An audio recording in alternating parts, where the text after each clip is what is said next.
Hello, everybody, and welcome back to the Fund Your Retirement podcast. I'm absolutely delighted to be joined by Matt Watson, who's the founder and president of Precious Metals Commodity Management. We're going to be discussing the clean energy transition and how that's a very high probability we're going to see a very super bullish cycle in the precious metal and commodity space. So, hello, Matt. Welcome to the show. Thank you for joining us. Thanks, Lee, for having me. Brilliant. Yeah. So, first of all, just if you want to share a little bit about your background, Matt, how did you get started in this precious metal space? Oh, my word. So I started off as my career as kind of more of an industrial statistician, a yield improvement turnaround guy that helped factories in yield situations. Got sucked into the electronics world here in the Silicon Valley in Northern California, and was working with Seagate. And one day they handed me $560 million worth of precious metals responsibilities for platinum and ruthenium. Right. That So was there my you go. introduction some 20 years ago into the world of precious metals. Yeah. And have been just captivated by the precious metals and metals demands in general, and have never left that space. I've played roles as the face of business development for some of the bigger precious metals processors. I've been a big fish user, and now I've transformed and become an independent consultant and analyst in the field. And I track not only the precious metals markets, but like you described, a lot of these clean energy metals, including copper, aluminum, the battery metals, tracking all these markets and developments, and have caught a lot of traction as of late with a lot of my talks on the mineral constraints coming our way through this clean energy transition that are upon us. I just think it's fascinating.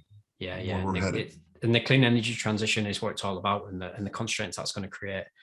I mean, I've listened to so many of your talks now. It's a Right. really great message you've got. It's fantastic. No, I think it's there's my message I've been preaching. My mantra is that this is going to be the century of clean energy transition and mineral constraints, the likes that humankind has never seen before. And there's a couple of really huge disconnects. I think the two key macro trends that are in play. One is the cost of renewables, R&D coming down. I think they're overplayed, just how low cost they are. They're low cost when they're on. Solar and wind are effective when the wind's blowing and the sun is up. Yeah. But the unfortunate negative side effect is they're variable. Yeah. And so having a security in your power supply, I think, is one of the bigger risks to the propagation of clean energy. I don't think the clean energy community realizes just how out of balance that could create the grid. And I think Germany and California and even Southern Australia, there's some great examples of this and the pains that it causes. And there's a lot of clean energy advocates that are transitioning and opening up a larger voice for nuclear to help provide a very stable baseline to help support these renewables. And I think that in itself is one key discussion. The second is just the electrification of everything, which we all see, everything from our vehicles to 5G, all these IoT devices. I mean, it's getting to where you can't even buy an appliance without it being connected to the internet now, right? And so Internet of Things, isn't it? We're going from about, today we're close to 2 billion connected devices. It's going to be 4 billion by 2024. So just an astonishing rate of growth in the amount of connected devices. And with that, when you think about trying to electrify everything, the funny thing about electrons is they need metals to transition. I mean, the energy just doesn't pass through the air. As soon as I say that, there's always some naysayer that says, oh, what about these wireless phone charging systems? Yes, over a short distance, you can do a wireless system. By the way, there's huge transmission losses with those systems. And transmission losses are a key topic as well when you get into some of the detail that I present. And so this is going to drive a huge demand for copper, for silver. I think the platinum group metals, as it relates to the hydrogen economy, are going to have a profound new role, and in fact, even a bigger role than the PGMs do today in catalytic converters. I think there'll be a transition in the three key metals. Yeah. In the future, it'll be platinum and little understood ruthenium and iridium, two of my favorite PGM minor metals that come along as part of the six-pack, PGMs. Yeah. Right. And then, of course, in the battery world, all those battery minerals, lithium, nickel, and cobalt are under a lot of pressure and will remain under pressure. And rare earths, scandium. There's a list of other strange elements on the periodical table that are really going to be challenged. Yeah. And all these different roles about clean energy in this transition. Yeah. And the mining, it's funny. You look at the battery space in particular. You hear all these announcements. The hype is just it's overwhelming. Yeah. All the big auto OEMs saying how they're going to transition by such and such a date. They're building these battery factories with all this huge nameplate capacity. But it's like there's this awakening going on over the past couple of years. Oh, we're going to need the minerals to actually make those batteries that we're building the nameplate capacity for. They don't. Yeah. There's a dramatic lack of fundamental supply chain management, planning through the requirements, the mineral requirements. And the mining sector is just woefully lagging the needs of what they're talking about, what they're prescribing for the solar ramp, for the wind ramp, for the EV transitions, and for the battery requirements. I think, I study I'm based in California, right outside the Silicon Valley. And so I've been a student of the clean energy space for some time. I was the front man for Tanaka Precious Metals, a Japanese-based large producer and actually one of the premier suppliers of fuel cell catalyst materials. So I've been going to a lot of these hydrogen economy type of conferences for years and studying the renewable situation. And it's, again, I think there's just a disconnect on what their eyes are bigger than than what we can support with the mining. And so I think we're going to hit a lot of, it's going to be a bumpy transition. It's not going to go as fast as people think. We're going to gap out. We could talk, at length. I think it's fascinating if you're a student of the battery space. You go to the key battery conferences over the past 5 years, and for the first 3 years, all it was the engineering mindset driving the discussion for chemistries that are higher in nickel composition. Those you can get a higher energy density, meaning pack more energy per kilogram of the battery material. And keep in mind, batteries for a Tesla range from 1,100 pounds to 1,300 pounds per vehicle. Yeah. You're not talking grams. You're talking massive amounts of weight times millions of vehicles. That suddenly translates into millions of metric tons of lithium and nickel, cobalt. Well, and there's really, I think, a huge strain that's already developed. And I think the commodity prices reflect that. Lithium is touching highs again, cobalt, nickel as well. And we're struggling to meet this penetration rate on EVs in the neighborhood of 4.5%. Well, how about when we jump to 8 and 12 and 20? Trust me, the mining, the slate of mines that are on the whiteboard, so to speak, are not sufficient to support that level of growth. So the oil and gas industry, as we know, is absolutely immense in terms of its reach and its exploration offshore, on land. It's a huge industry. For the minerals, for the precious metals and the minerals to meet the demand of this green energy transition, does the mining and production of these minerals, these rare minerals, have to meet the same level of the way that we produce oil and gas that currently meets our energy needs? Well, is there a crossover in the demand level that, okay, we've got all this production going on for oil and gas, all this exploration, we've got all this manpower, this resources and drive and energy that goes into producing oil and gas. Right. Do we also have to replicate that on mining? I think the replicates are actually even larger. Right. So that's it. That's huge. So for example, huge. The International Energy Agency, they did a critical minerals constraints report where they highlight the fact that we are going to need such an abundant amount of expansion in mining. Yeah. Oh, just 41x the lithium. nearly 20x the nickel. So what does that mean then? So that multiples. So you take today's mining for lithium and you multiply it times 41, will get you to the requirements of 2040. That's only 2040, not even 2050. Wow, that's a huge amount of extra mining, isn't it? Yes, and so there's a huge slate of lithium mines that are going to be needed. Lithium's an interesting beast. It's abundant in the Earth's crust. You get into discussions on the ore bodies that are being tapped early. A lot of Western Australia interest where China's just gone in and bought out those interests straight out. Yeah, it's a spodumene hard rock, and it's fairly easy to process. But the lion's share of the global reserves are in salt flats in a form that they call a brine. Well, today's premier technology is a water extraction-based technology where it takes 500,000 gallons of fresh water for every ton of lithium extracted. Yeah. Oh, that's going to put huge water requirements on this. And so they're trying to develop newer processing technologies that do a direct extraction without all that water. That's going to be essential to making this viable to tap into a lot of the salt flats. But if you look at lithium, it's very much a distributed mining space. There aren't big ass mines on lithium. It's a bunch of small mines. And that puts even more pressure on this mining evolution.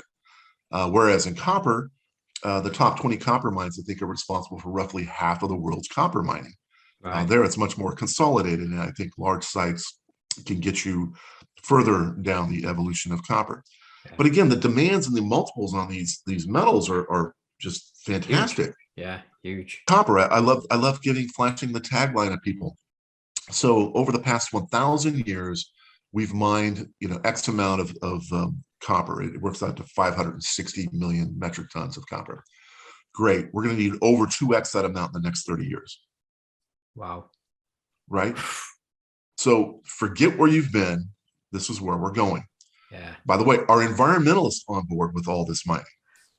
I was wondering that. What's the impact of all this?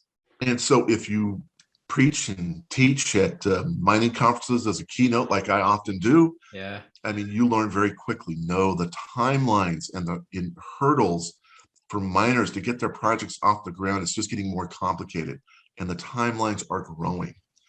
And so even for fairly easy open pit, shallow deposits, what used to be a 5-year from funding to your first production timeline is now closer to 10 years. On the platinum group metals, those are very complex. Those are a half mile to a mile deep in South Africa. Right. Those, what used to take 10 years is approaching 20 years type timelines to do a new greenfield project. And so that's one of the other problems is I think you're already too late. Even if you threw the trillions that would be needed into these spaces, you can't expand the mining quick enough. Right. What are all the new hurdles? Well, they're largely environmental and compliance, social governance. There's a lot of attention being paid to the smelting and the CO2 emissions from mining. Yeah. In your oil and gas space, a lot of attention now is being paid to methane. They're highlighting the amount of methane releases that occur through mining for coal in particular, and oil and gas as well.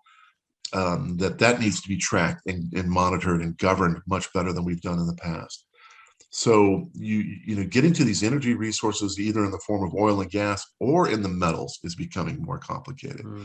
More environmental and social governance issues. Cobalt, mined in the Congo, in the Democratic Republic of the Congo.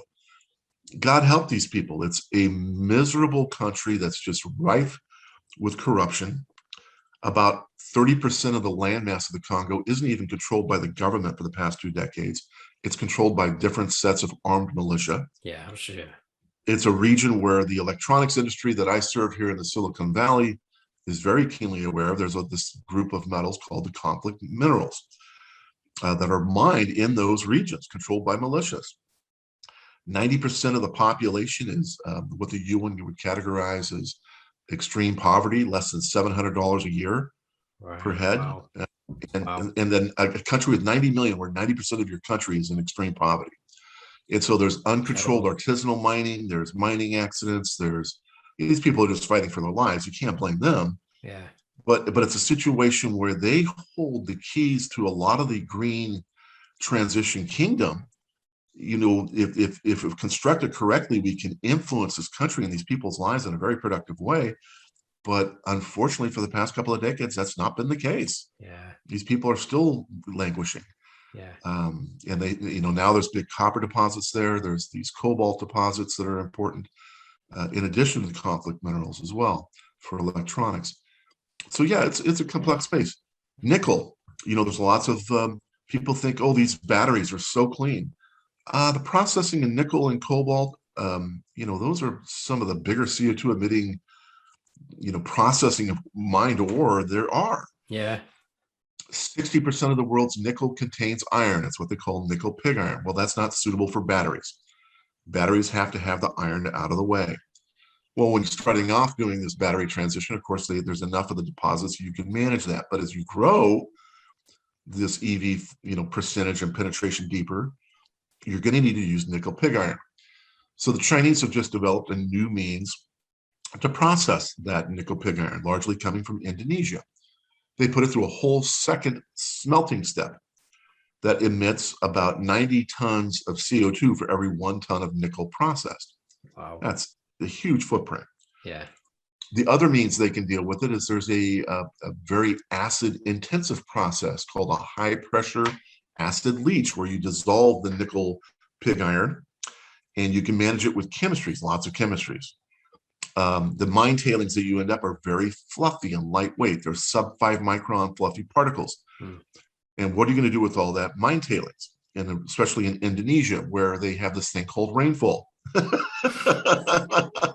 Massive amounts lots of rain. Lots of it. And volcanoes and earthquakes right there on the rim of fire, right? Yeah. So mine tailing management, kind of a problem. What are we going to do with this? Well, the Chinese answer has been simple. We're just going to run it offshore. We're going to run it offshore and dump it into the ocean. Yeah, I thought so. I thought that's what you're going to say. And so in Papua New Guinea and Indonesia, some of the largest Chinese-owned nickel mining interests are dumping their mine tailings into the oceans. Yeah. Don't worry, it's only in a region that's called the Coral Triangle. From the southern Philippines to the Great Coral Reef through the Indonesian archipelago, there's a triangle you could draw where over 50% of the world's coral resides. Let's dump it there. That'll help. Yeah. Unbelievable. Right? And so, batteries are going to, EVs are going to save us. There's a lot of ecological issues that need to be managed in this space. Yeah. The Europeans are hip to it, and they're going to try to do different things to manage a lot of these mineral streams. They're talking about using carbon taxes as a means. But when you hear Elon Musk for a couple of years now talk about he's looking for responsibly mined nickel, this is exactly what he's talking about. Yeah. And so what's Elon's response? Well, he's buying his way into his own nickel mines. Right. He's doing this level of integration that we haven't seen industry do before. Yeah.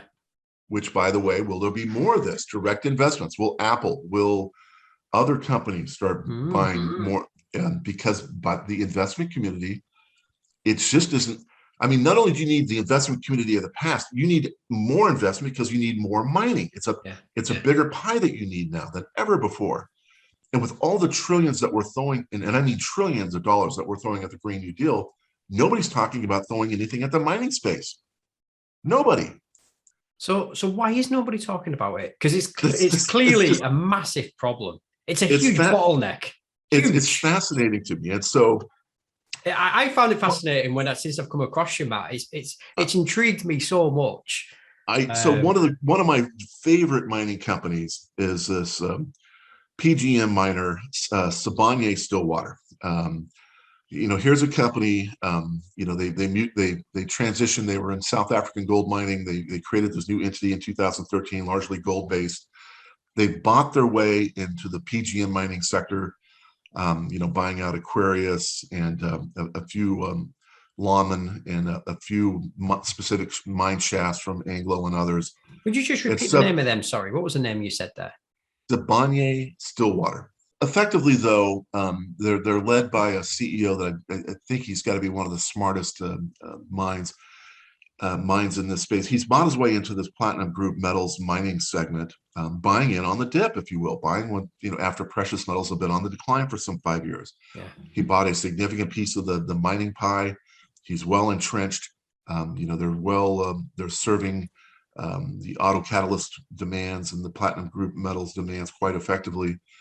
And I'm looking at what they're doing, and just in the past 3 months, they're diversifying their mining assets. Now they're buying their way into lithium mining in Europe, and into different battery metals abroad. And if you're a mining executive and you want a return on your investment, I think some of these shallower deposit type metals, like a lithium, that may only take 7 to 10 years, that's your best play. There's not a lot of people lining up where, hey, let's put our money into something we'll get a payback in 20 years for PGMs, right? Yeah. And so, you're seeing some of the smarter money play it that way. The hang up I have is when you look at the global reserves and beyond global reserves as identified by the USGS, the next set of buckets is called inferred resources, which are lower grade ore bodies.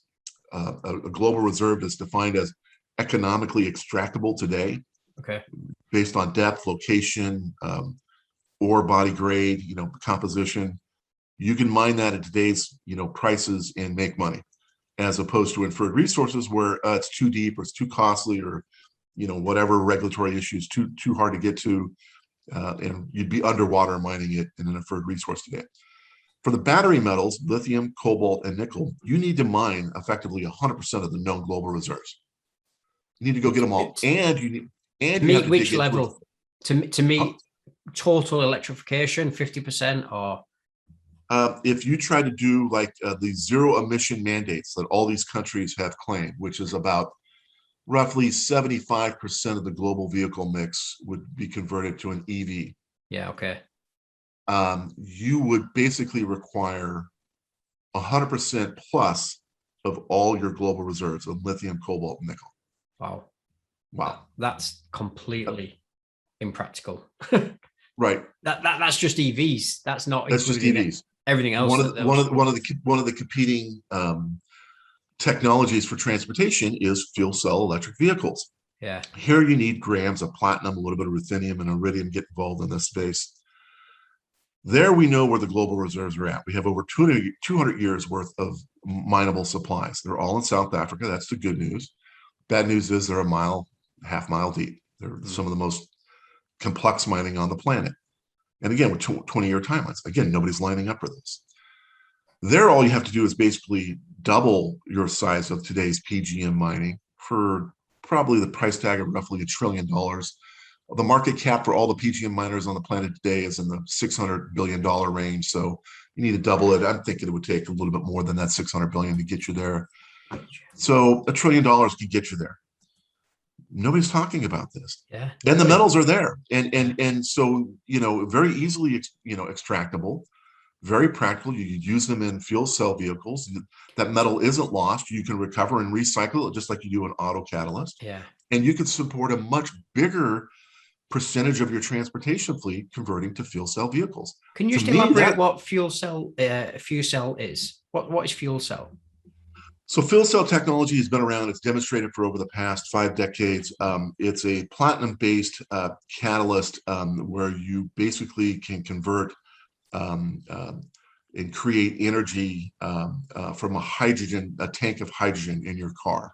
Right. So they put like a 6-kilogram tank in a typical vehicle like a Toyota Mirai, and you can get 450 to 600 mile driving range on that 6 kilograms of hydrogen.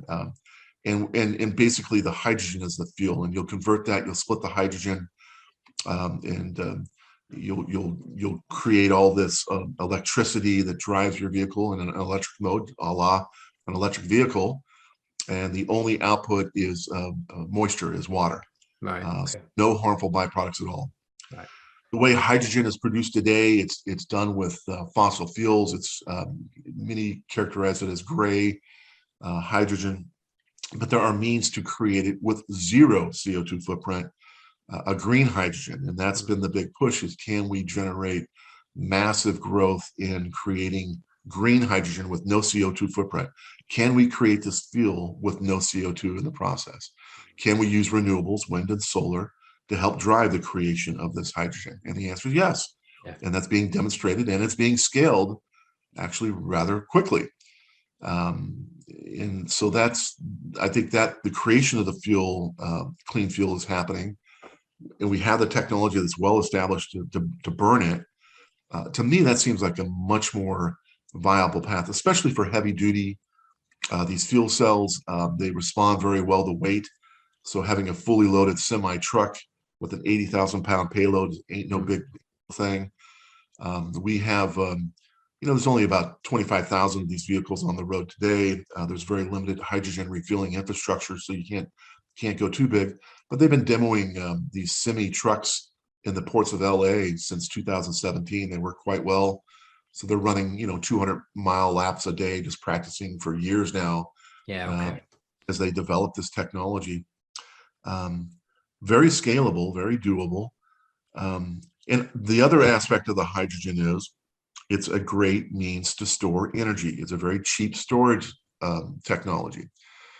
As you keep pushing variable renewables, wind and solar, and you're relying on when the wind blows and when the sun shines, how are you going to store that energy? And it's not just some energy, it's terawatts of energy. And that's becoming a problem now, isn't it? Yes, it is. And hydrogen is really going to be the best large-scale play at energy storage. Not only can it serve the transportation sector, but it can also serve grid-level energy generation as well. And so I think the need for these PGMs is inevitable. I don't know why to our whole discussion point, why isn't there more discussion on why don't we put more Green New Deal into mining? Yeah. Why isn't the US and the European Union buying its way into its needed PGM mining efforts to support its what I think is going to be national security needs in the form of a reliable energy source? The other very negative point to make right out of the gate is China has its fingerprints all over this. China's been very busy, haven't they? Very much in terms of just buying out what they need from an extraction and mining perspective, but they also control and dominate the mineral ore processing. Here they've been shipping a lot of the ore bodies, whether it be nickel or cobalt. They ship a lot of it to mainland China, and they're processing those ore bodies, but they're doing it in about the dirtiest way you can do it, with a coal-based grid. Yeah. And when you hear about China building all these coal fire plants, a lot of them are to support smelting and heavy industries that require high temperature processes. That's where these things are propagating. It's not just to support the grid, it's also to support heavy industries. And so they're doing it with the biggest CO2 footprint you can imagine. Yeah. I go through the math. There's these studies they do on BEVs where they look at the total life cycle from mining to scrap of electric vehicles versus an internal combustion engine vehicle. And they show that on today's average global power grid, you get about a 6% reduction in lifetime CO2 emissions with the BEV. I argue that's BS. There's a couple points to these studies that they are still missing. One is, what doesn't get reconciled is we're going to need to grow our global power grid by about 50% larger just to support the charging needs for all the 2 to 2.5 billion electric vehicles that'll be on the road by 2050. 50%. Yeah, ARENA recognizes this. They budget some 13,000 terawatt hours of electricity generation will be needed to be devoted just to the charging of all the vehicles that we're talking about. What's the CO2 impact of doing that? Where's all that electricity going to come from? Nobody has calculated that CO2 impact. Two is these ore grade bodies are indeed going to decline over time, meaning they're going to have to do more smelting to get the same amount of metal out. These processes will get dirtier over time with lower ore grade bodies. That's not accounted for. And the three, and most importantly, what is going to be the life cycle of an EV vehicle and the battery? Oh, this is a topic they don't like to talk about. Why? Because on these analyses, what they'll do is they'll do a 10-year life for the EV. They'll do what's 200,000 kilometers. That's like 12,000 miles a year. And they'll compare it to an ICE vehicle at 10 years life. Well, the problem is ICE vehicles on average are scrapping out at a little over 19 years of age in nearly 400,000 kilometers at scrap. Are we going to really double our cadence on scrap on all these battery materials and Teslas? Are we really going to do that? Or will they devise the batteries that will have a 20-year life? It's yet to be demonstrated. That's not in scale and demonstrated yet. And just think about the cadence of what's going to go on with, the steel, the aluminum, everything about the vehicle, and a turnover rate that could potentially as much as double. Are these things really cleaner? Oh, we need EVs to save the planet. And I'm howling. Are you out of your minds? Yeah. Yeah. Whereas there are fuel cell buses and vehicles on the road that do have 20-year life. Yeah. I think this is a much more viable path, especially for the heavy duty and busing world. Fuel cell technology for public transport and heavy transportation. And, including all the long haul trucking and devising our ports to have hydrogen, refueling hubs. Absolutely. And unfortunately, the refueling infrastructure that's being rolled out for transportation early is largely a light duty refueling infrastructure. It's in residential neighborhoods or geared for, small cars. It's not geared for trucks necessarily, right? That's another problem. So I think our tactics out of the gate are off base. And again, the basic problem here is nobody's doing the supply chain math. Think through the whole picture from womb to tomb of what's going to be needed. Yeah. And so here, the closest we've got is the International Energy Agency, the IEA. You could go on to YouTube, type in IEA critical mineral constraints. You'll see 30 videos that'll pop up where their representatives are talking about, it's going to take massive mining expansion. And I don't think the clean energy community has caught up to this yet. I think there's a total disconnect. Oh, this is doable. If we can make Teslas, let's just convert everything to Teslas. Elon can't get the nickel he needs to do what he wants. That's responsibly mined, right? He's working hard.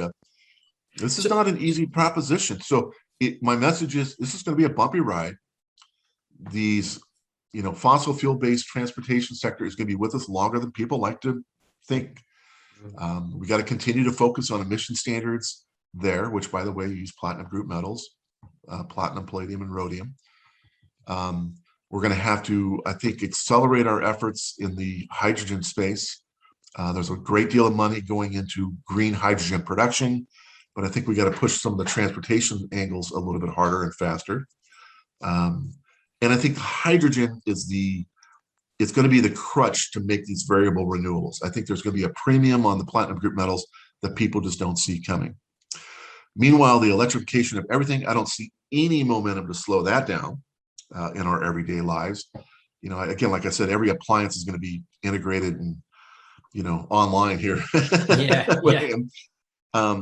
So silver and copper and a lot of the metals that go into the semiconductor space, those will continue to grow at a very rapid pace. We're going to have to start really beefing up our recycle ecosystems and structures. Too many of our metals are just going to landfills. We're going to have to stop that. They want all the solar. I keep chuckling at that story. I talk with the Silver Institute all the time. So last year, 2020, we did 115 gigawatts of new solar installations. In doing so, we consumed 10% of the global silver market. Right. A little under 100 million troy ounces of silver to meet that demand. Well, forget 115. They want us to be somewhere between 2,000 to 3,000 to 4,000 gigawatts per year by 2050. Wow. That's an immense amount of silver required. Yeah, and there's design thrifting that goes on with silver year over year.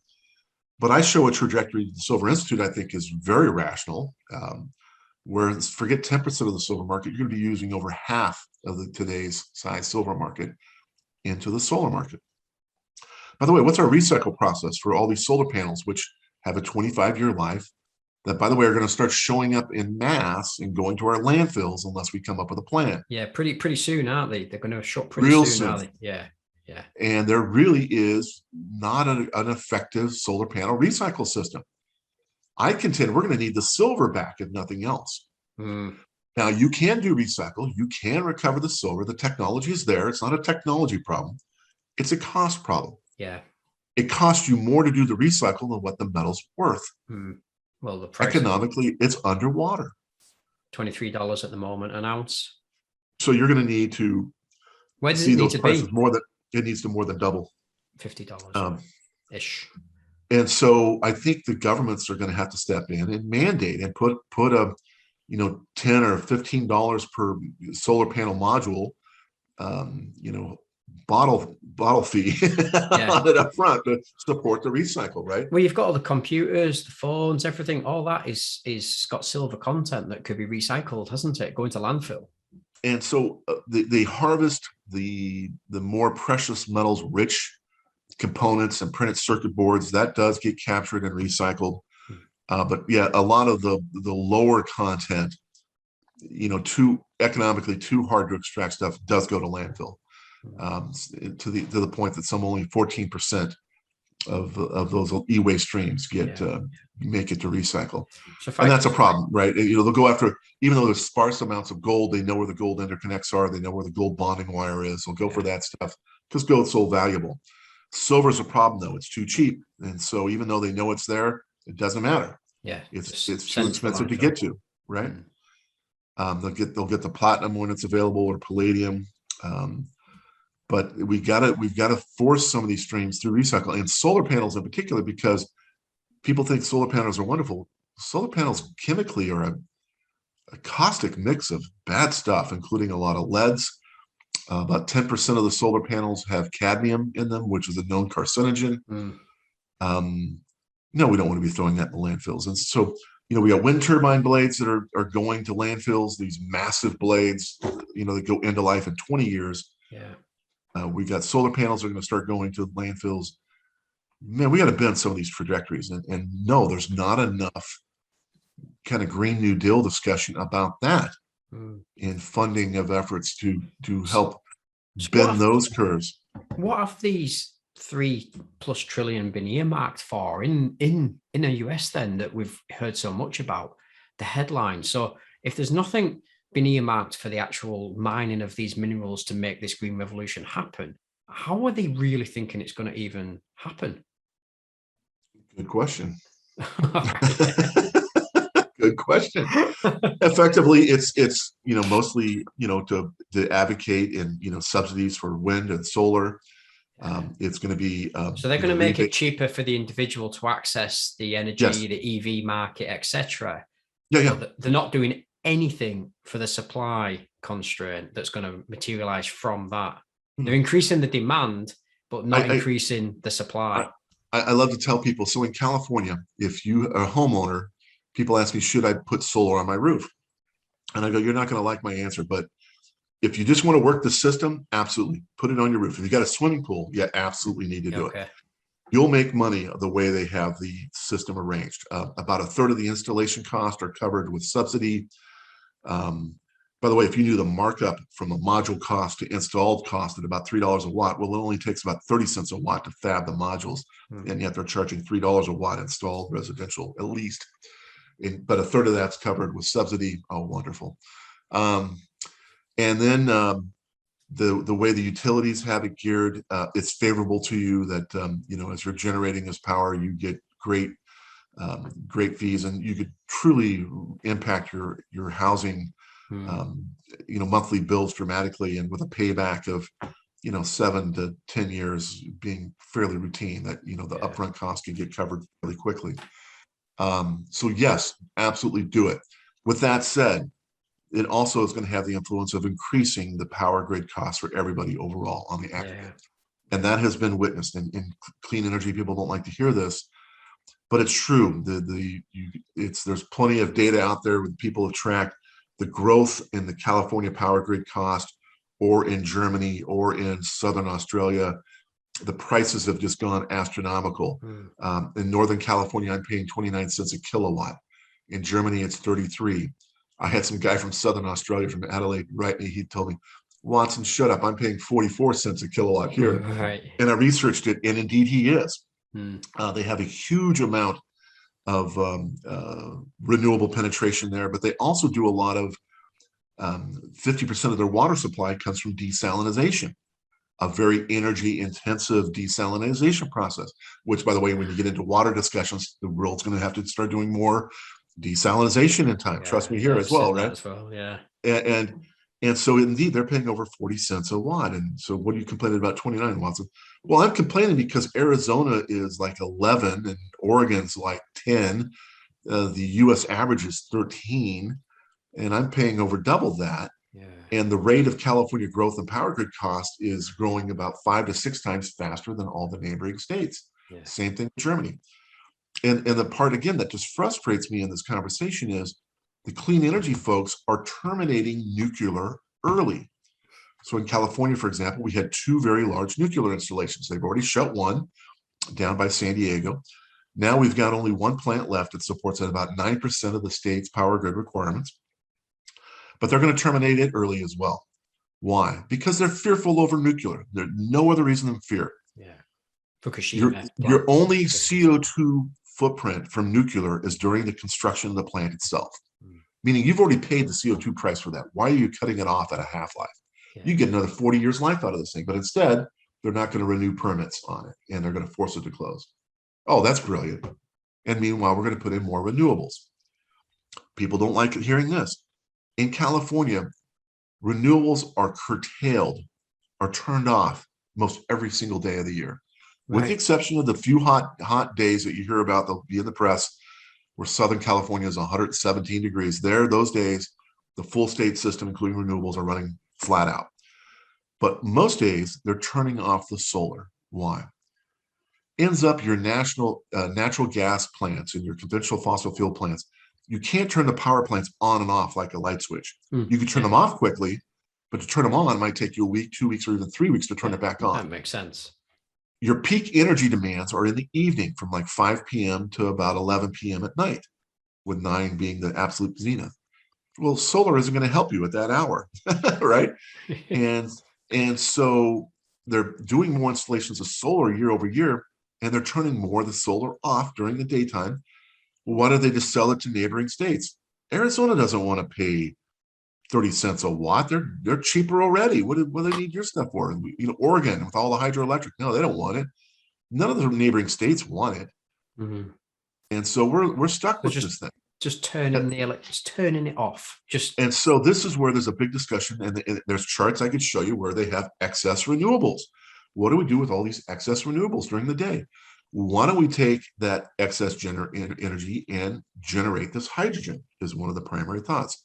Another thought is in water dams, hydroelectric, pump the water out in the evening hours, and then during the daytime with this excess renewables, pump the water back uphill and then flush it through the system again and generate more power. Now there's energy loss in that equation, but it's better than turning it off, right? I'd rather do that than to lose it all turning it off. I mean, there's lots of discussions around this, but does the world realize that as we do more and more renewables, this is going to be a problem? And there is no large scale, terawatt level scale demonstration of an energy storage technology to date. The best small scale samples that we have are using hydrogen as the energy storage vehicle. And I think it will scale. I think it will work in time. But man, it'd be nice to demo this on some scale and look at the total cost of the system. So we're putting ourselves into a state where we're going to put a lot of pressure, in my mind, again, on platinum group metals, platinum, ruthenium, and iridium in particular. And nobody's talking about this, including the PGM miners, including my favorite, Sibanye-Stillwater. I mean, so I know it's just madness. Yeah, I know this has been like quite heavy about the actual environmental impact and the potential sort of scenario if we don't actually answer some of these questions. And I know you're quite also passionate about, you actually want clean energy, don't you? You actually want you're trying to raise this as a really significant question. How are we going to actually do this? Where's the minerals going to come from? So, and yet you get canceled and you get squashed here unless you fall in line with. Yeah, exactly. And you're not doing it to be, argumentative, or shall we say? No.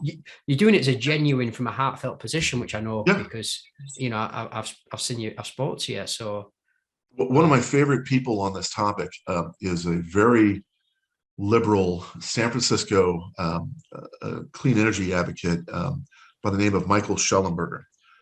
He's written books on this topic. And he is one of the people that was one of the architects of Obama's Green New Deal. He was a co-author of what was then called the Apollo Project, where they basically sold this to Obama in his campaign. And then later in the Obama presidency, he helped them enact it. And he's basically preaching, I've changed my mind completely. Renewables are not going to save the planet. And he walks you through why. Yeah. By the way, nuclear is the key. We got to be more like France, where, some over 50% of the France power grid is nuclear. Yeah. France is the one that bailed Germany out of their recent winter doldrums, right? That's right, yeah.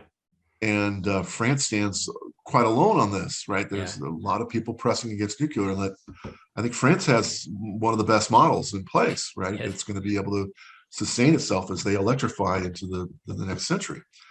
And so I encourage people. It's not just coming from a conservative perspective. You're right. We all want cleaner air. I don't think these salesmanships of the apocalypse, we're all going to die without it. I think that's nonsense. I think Michael Schellenberger actually, he agrees. He wrote this book called Apocalypse Never, where he wrote it for his teenage daughters, basically trying to convince them to understand this is all hype, that sea levels will rise and millions of people will die. He just laughs. He says, the drug epidemics in the US, we've killed more people to fentanyl in the past decade than we lost in World War II. Right. It's hundreds of thousands of people. We're losing close to 90,000 people a year now, and so the drug problems are far more detrimental to mankind. So we've got, not that we don't have bigger fish to fry. I think we do, but we all want cleaner air. I'm very much worried about our oceans, the sea dumping, South China Sea, and it being overfished. It's just dramatic what's going on some of our oceans. I have an environmental mind that I want these things corrected correctly. That's what I was trying to say. And I think the minerals can get us there. I just think the path that we've chosen is one of the most reckless paths you could pick. And yet it's taboo to stand up and try to even educate and highlight some of the gaps we're going to step into. And then if you really want to piss off the clean energy community, then tell them, well, I'm also going to use my knowledge to make money on this. That's an investor, right? And that's where I was going to take us. Because from a fund retirement perspective, there's great opportunity here. So I made a ton. In 2016, the bells went off for me on Auto Catalyst, and I saw palladium and rhodium. I saw the climb coming, and I jumped into palladium between 300 to 600. I've been selling at above 2,000. I've done quite well on it. Thank you. By the way, palladium's not done yet, nor is rhodium. Rhodium's a tough one to invest in. Long term, by 2030, I think you're going to see a lot more pressure on platinum than you see today. So I think platinum, if you're willing to play long, that'll be one that will come in time. That's going to be very hot. The small little metals, ruthenium and iridium, are going to be very pricey in time. Silver and copper have to as well, surely. No, silver. I want to caution people. So, I've in California, we have these advertisements in the U.S. by the actor William Devane, where he talks about $200 silver. And for years, I've been just laughing my ass off at these commercials about $200 silver. But now, I think when I plotted out, I could see a $200 silver in the mid 2040s. Right. Okay. I think it's going to grow at about, if you look at the past 30 years, it's been growing at a historical CAGR of 8.3%. There's no reason to believe it won't continue that trajectory. Silver's interesting when you break down and look at the total supply and demand picture. The demand, about a third of it is investment in jewelry, in silverware, things of that nature. Non-industrial applications, and industrial applications that are growing and will continue to grow, including solar demands. There's going to be a point here where silver is going to be dominated by industrial electronics demand. I think that is coming quicker than people realize in the mid 2030s. Right. That will be there. And so I think you're going to maintain this 8-9% CAGR. So I'm not looking for silver to do anything dramatic in the near term. I just think this is going to keep working its way up, slow and steady. I think there'll be a point where it becomes more of an industrial metal that then I think supply demand fundamentals, it'll become much more PGM like, where supply demand fundamentals dictate that price. Yeah. How much metal's on the shelves, how much are you digging into speculative positions and bullion will drive the price changes. There you might see the CAGR step up to 10 to 15% land as you get into the 2030s. When you say CAGR, just explain that for the audience. CAGR. Compound annual growth rate. So if you did the price, it's going to grow at that compound rate year over year. Okay. So I think silver's going to be slow and steady. I think copper is another fantastic play. So here's copper. It's been touching $10,000 a ton. It's going to be strained. And I think it too is going to really be challenged as a market. People don't attach copper to some of these clean energy initiatives, but they are. For example, in electric vehicles, you're using about 3 times the copper as you do in a conventional gasoline vehicle. Right. So, it's three times higher for an EV. By the way, for solar, it's about 3 times higher loading in solar than in the conventional power grid. Yeah. How about in wind? For onshore, it's about 3 times higher than the conventional power grid for the same megawatts of power generated. How about offshore wind? Offshore wind, it's as much as 8 to 10 times higher. This is a real problem. And then there's the proposed wind farms with 2,300-mile cabling, 4 meters in diameter. That I keep telling this. So just to give people the visual, here's the UK. They want to put a big, massive renewable energy project of 10.5 gigawatts of solar and wind on the coast of Morocco, which sounds great. It's great from an irradiation, lots of good sunshine, very few cloud covered days, lots of good wind off the ocean. Great place to put these renewable farms. Problem is, how do you get the power to the UK to power something like 7 to 10% of the UK power grid? Well, you're going to need one of the world's biggest power cables ever. They want this power cable to be capable to carry 3.6 gigawatts of power. And they're going to run this cable offshore about 60 miles, run it, under Gibraltar, around Portugal and Spain and France, all the way up the coast and under the channel to England. 2,300 miles of cable. Well, how big does this cable need to be? Well, it works out to about 4 meters in diameter of copper.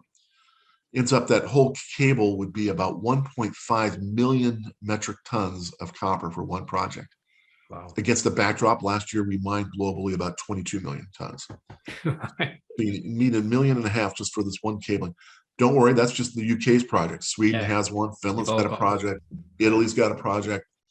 And so they're talking about, well, since putting, a lot of the solar farms that far north aren't viable for a lot of these Norwegian and European countries, using the North African continent as the beds for their wind and solar, which do make sense from a wind. Just how do you get the power from point A to point B?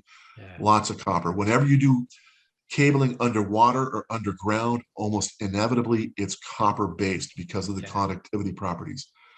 When you look at power lines overhead that are hanging, those high power transmission lines are aluminum, which are lighter weight, they're easier to suspend, but they also have higher transmission losses. If you put aluminum underground or underwater, there's more dissipation paths, even with an insulated cable, for the power to discharge into the water or into the ground. They almost inevitably use copper in those.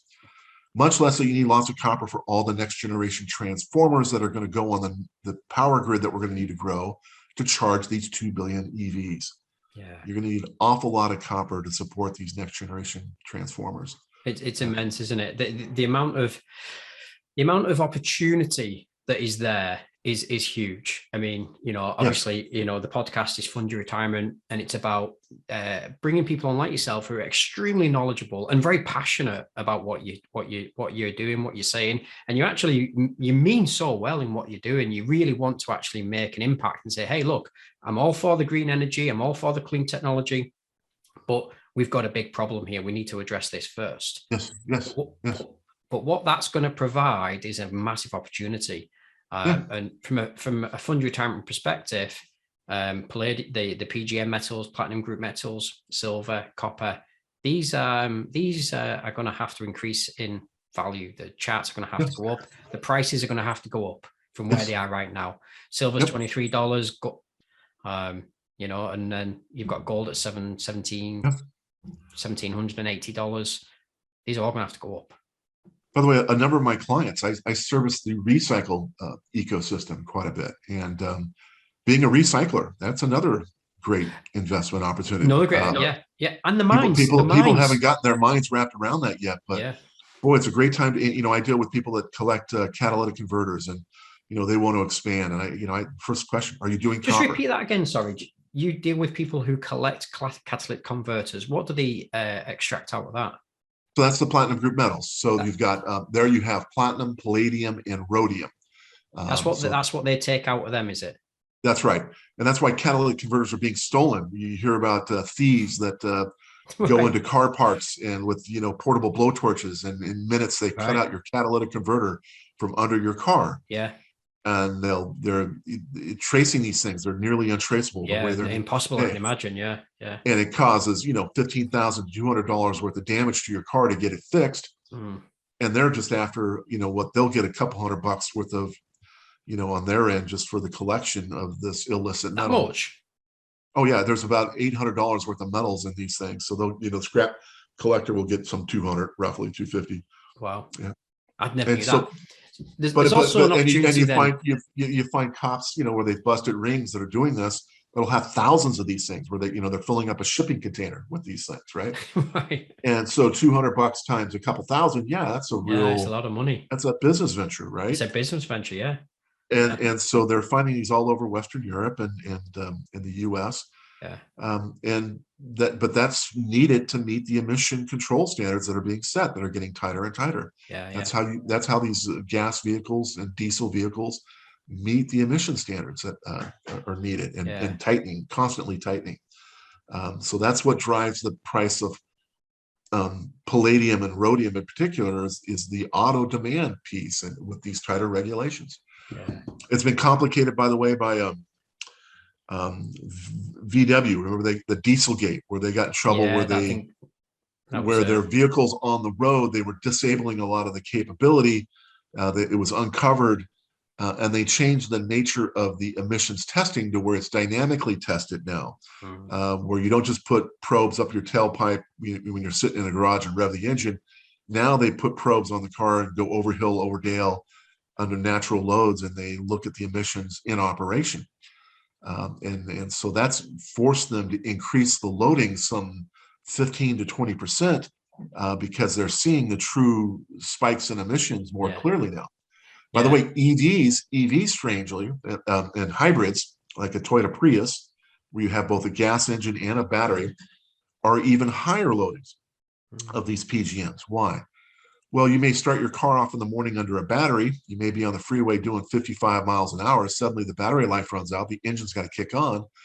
And when you start your engine cold, that's your worst point for emissions. Even worse than starting in your driveway cold is starting on a freeway cold. When you're doing 55, and you get these huge spikes. And so as a result, they're putting more palladium and rhodium into these hybrids, just to meet these frequent on-off and cold start conditions that occur with an EV vehicle. So even if we maintain on the traditional route, we're still going to actually be increasing the use of these precious metals and the platinum metal groups, basically, even on a traditional route, sort of hybrids. I mean, phenomenal. I mean, it's absolutely amazing the opportunities that are arising through this. The clean energy transition is phenomenal, but equally as well, the problems are huge to tackle. So how can the audience find you? How can they learn more about you? I know you've got newsletters. You know, how can they actually find you and learn from you and benefit from you as well? More importantly. So precious metals commodity management.com. Precious metals commodity management.com is my website. I'll put all the links in the show notes. Not a problem. I could throw you links on different interviews I've done with Kitco, or keynotes at mining. There's a list of videos you can find from me on YouTube. By the way, if you sort by Matt Watson, there's a famous soccer player by the name of Matt Watson. No, that's not me. But I speak at the IPMI pretty routinely, the International Precious Metals Institute, at its events in the U.S., both from a recycle perspective. I'll be speaking at a recycle conference in Dallas here in November. So as these, you could find me on LinkedIn. Do you have a Twitter or Facebook or anything like that? I had to drop Twitter. It was too much. I couldn't take the negativity, so I just dropped out of it. It's got its issues, hasn't it? But yeah, LinkedIn. So website and newsletters. What exactly will they get for the newsletter? What is it that So I do a news aggregation newsletter each week, where I track each of the precious metals, and I have little modules on clean energy and even the battery metals. And so I just track topically, I think, some of the key findings. I'm more of an engineering nut at the end of the day. I'm the guy that people go to, for example, in electronics, where precious metals are used, what loadings. So I know where these things are used. And so I'm always looking for next generation technology development. Where the new sources of demand going to come from? And so my newsletters are kind of focusing on articles that highlight those sorts of topics. There's a big segment on fuel cells and this hydrogen economy, which is going to be so important. Yeah. So through my website, you could request to get put on that mailing list. That one's free of charge. I've got some 1,500 people I mail to weekly, with a pretty long list of article links and little abstract summaries for each, trying to make it easy where you could scan the list and pick on the topics of interest to you. Yeah. But I will highlight, mining groups of particular interest to mining developments as well on that. So brilliant. Yeah, that's absolutely excellent. Well, thank you very much, Matt, for joining us today. That's absolutely amazing. Absolutely loved your presentation. Okay. Yeah. And I'll feed you some links that you could put in the body of this as well to help guide definitely videos, my LinkedIn, and everything else. Yeah, that'd be brilliant. I'll share all the links. Thank you very much. Right. Thank you. I hope you enjoyed the video, and if you haven't subscribed yet, go ahead and subscribe to our YouTube channel. And you don't have to stop there either. We have more videos on the screen for you and lots more insightful content on our channel and our website, fundyourretirement.com. I want to thank you very much for your time, and I'll see you in the next video. Bye for now.